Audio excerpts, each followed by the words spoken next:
Hello everyone, आप सबका स्वागत है मेरे न्यू ब्लॉग में। और बज गए हैं दिन के 11 और मैंने सोचा चलो थोड़ी सी बात कर लेते हैं। कल तो हेयर ऑयल लगाया मैंने बहुत दिनों बाद। बाल बहुत ज़्यादा ड्राई हो गए, इन दिनों ध्यान ही नहीं दे पा रही ना अपने ऊपर, तो बाल बहुत ज़्यादा रफ और ड्राई हो गए थे। तो खूब सारा मैंने ऑयल का मसाज कर लिया है, इसलिए बाल ऐसे चिपके चिपके दिख रहे हैं। और आज तो ग्रीवा के डैडी सुबह 4 बजे ही चले गए उनके कोई फ्रेंड के प्रोग्राम है। उनके पापा रिटायर हुए थे, तो रिटायर तो पहले ही हो गए थे वो, तो अब फंक्शन कर रहे हैं खोले के हनुमान जी। तो आज तो सुबह ही 4 बजे का अलार्म लगाया था उन्होंने, रात को ही बोल दिया था कि 4 बजे उठूँगा और फिर जाऊँगा। तो वहाँ पर कोई गाड़ी बुकिंग की थी तो वो कैंसिल हो गई, तो फिर शायद इनको जाना पड़ा, तो फिर ये लेके गए हैं। तो आज तो मैंने देखा भी नहीं इनको, कब उठे ये, कब इन्होंने चाय वगैरह पी। और बस मुझे नींद में थी मैं, तो नींद में मेरे को बोल के गए कि जा रहा हूँ मैं, देख लेना ग्रीवा को उठा देना टाइम से। तो फिर वो गए और मैं उठी 6:30 पे मैं उठी। फिर फटाफट उठा ग्रीवा को उठाया, उसको रेडी किया। बहुत मुश्किल हो जाता है। और सबसे बड़ी बात तो यह है कि छोटा बाबू है, जो जैसे ही मैं उठती हूँ ना वैसे ही वो उठ जाता है। जैसे ही मैं उठती हूँ बिस्तर पे से वैसे ही वो मेरे साथ साथ ही उठ जाता है, तो मैनेज करना बहुत मुश्किल हो जाता है। और यदि कोई एक रहता है तो फिर जैसे मैं उठती हूँ तो ग्रीवा के डैडी उसको संभालते हैं, और यदि ग्रीवा के डैडी उठ जाते हैं सुबह जल्दी तो फिर मेरे साथ वो सोया ही रहता है। मेरे साथ तो वो सोया ही रहता है, उठता नहीं है। लेकिन जैसे ही मैं उठती हूँ वो भी रेडी रहता है भागने के लिए। तो अब बना चुकी हूँ, खाना वगैरह बना चुकी हूँ। रात को चावल बनाए थे, दाल चावल और पत्ता गोभी की सब्ज़ी थी सुबह की, तो फिर वही खा लिया था हमने। और हम अब एक टाइम में सब्ज़ी बना रहे हैं इन दिनों, ज़्यादा नहीं बनाते,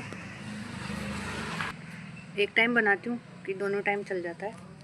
क्योंकि ग्रीवा के डैडी आधे टाइम तो शाम को रहते नहीं है, तो फिर वो बोलते हैं कि तुम सिर्फ रोटी रोटी बना लेना। तो फिर हम लोग एक टाइम ही बनाते हैं सब्ज़ी। अभी सर्दियाँ है तो वैसे भी दोनों टाइम चल जाती है, गर्मी में बनानी पड़ती है दोनों टाइम, तो अभी तो एक ही टाइम बना लेते तो दोनों टाइम खा लेते हैं।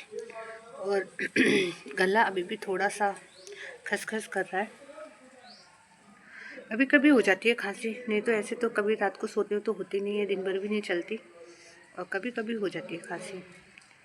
वो बोल रहे थे ग्रीवा के डैडी को, जिन्होंने निमंत्रण दिया था कि भाभी जी को भी लेकर के आना, तो इन्होंने मना कर दिया, नहीं भाभी जी तो अभी। फिर मैंने भी बोला कि नहीं आप ही चल जाना, ग्रीवा को ले जाना।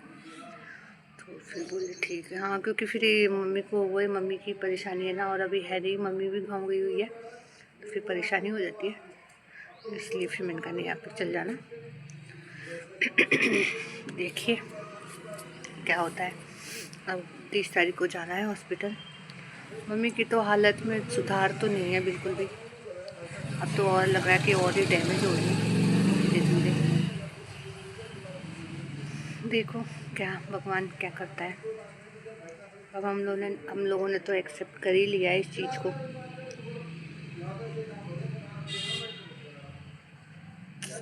कुछ कह नहीं सकते, बहुत बोलने में बहुत ही अजीब सा लगता है। छोटा बाबू सो रहा है और अब बस उसके उठने का इंतज़ार कर रही हूँ। उठेगा तो उसको दूध वगैरह पिलाऊंगी। बस अब नहाना बाकी है और कामों से हो गई हूँ बिल्कुल फ्री। आज तो बस नहाना है और फिर उसको ही रखना है। और बोल रहे थे ग्रीवा के डैडी का फ़ोन आया था अभी बीच में, तो उन्होंने बोला कि मैं आऊँगा 12-1 बजे तक। देखो आते हैं कि नहीं आते, फिर दोबारा जाएंगे। तो वैसे तो सुबह ही नहा धो करके गए थे, तो मुझे मुश्किल ही लग रहा है कि आएंगे वो, क्योंकि बहुत दूरी पड़ जाती है यहाँ आना और खोले के हनुमान जी से यहाँ पर आना।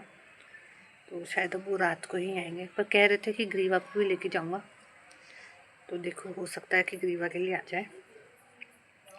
और बस ये सर्दियाँ स्टार्ट होती है, मेरे ये नाखून के किनारे है ना, ये कटने लग जाते पता नहीं क्यों।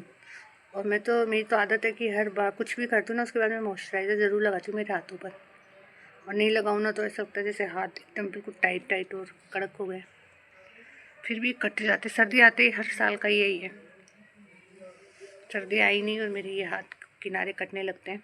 क्या आप लोगों के साथ भी ऐसा होता है क्या? सर्दियाँ आते ही उंगलियाँ तो खराबी सी हो जाती है, या कोई हरी पत्तेदार सब्जियां काट लूँ जब बहुत गंदे हो जाते हैं हाथ। और अभी तो खूब आ रखी है, दिखाती हूँ आपको बैक कैमरे से। ये पालक, मूली, मूली खूब हो रही है। अभी थोड़ी पतली है मूली, मूली हो जाएगी मोटी तो फिर उसके बाद दिखाऊंगी आपको। एक दिन निकाली थी एक मूली तो पतली सी थी, तो मैंने कहा अभी मम्मी बोली अभी थोड़ी और मोटी होने दो फिर खाना। वैसे तो मैं खाती नहीं हूँ मूली में, मुझे बहुत गंदी लगती है। ग्रीवा के डैडी और ग्रीवा ही खाते हैं मूली, और ग्रीवा की नानी। मुझे तो पालक का बहुत शौक है, पालक की तो मैं हर चीज़ बनाती हूँ। अभी तक मैंने पालक की कढ़ी बना ली है, पालक आलू पालक बना लिए हैं, और दाल पालक बना लिया है। कुछ भी होता है तो मैं थोड़ा थोड़ा पालक डाल देती हूँ हर चीज़ में, तो अच्छा भी लगता है। और घर में उगाया है तो कोई दिक्कत ही नहीं है। मेरी एक तो मीठी नीम बहुत हो गई बड़ी, इसकी तो मुझे बहुत ही खुशी है। और ये सब्ज़ी हो गई है हरी। अब एक दिन ऐसा करूँगी कि साग बनाऊँगी, पालक, मेथी। मेथी भी बोला है मैंने, सामने जो रहती है हमारे, उन्होंने बोला कि लेके आऊँगी तुम्हारे लिए चिलवा। चिलवा शायद यहाँ पे बथुए को बोलते हैं, पहले मुझे पता नहीं था। तो एक दिन मेरे मजाक उड़ा रही थी, मैंने कहा आप है ना वो लेके आना, चीलवा बोलते हो ना, क्या होता है चीलवा? तो हंसने लग गई थी, बोले बथुए को बोलते हैं चीलवा यहाँ पर। तो मैंने कहा लेके आना थोड़ा सा, तो सबको मिक्स करके मेथी वगैरह सबको मिक्स करके साग छोकूँगी, बहुत अच्छा लगता है।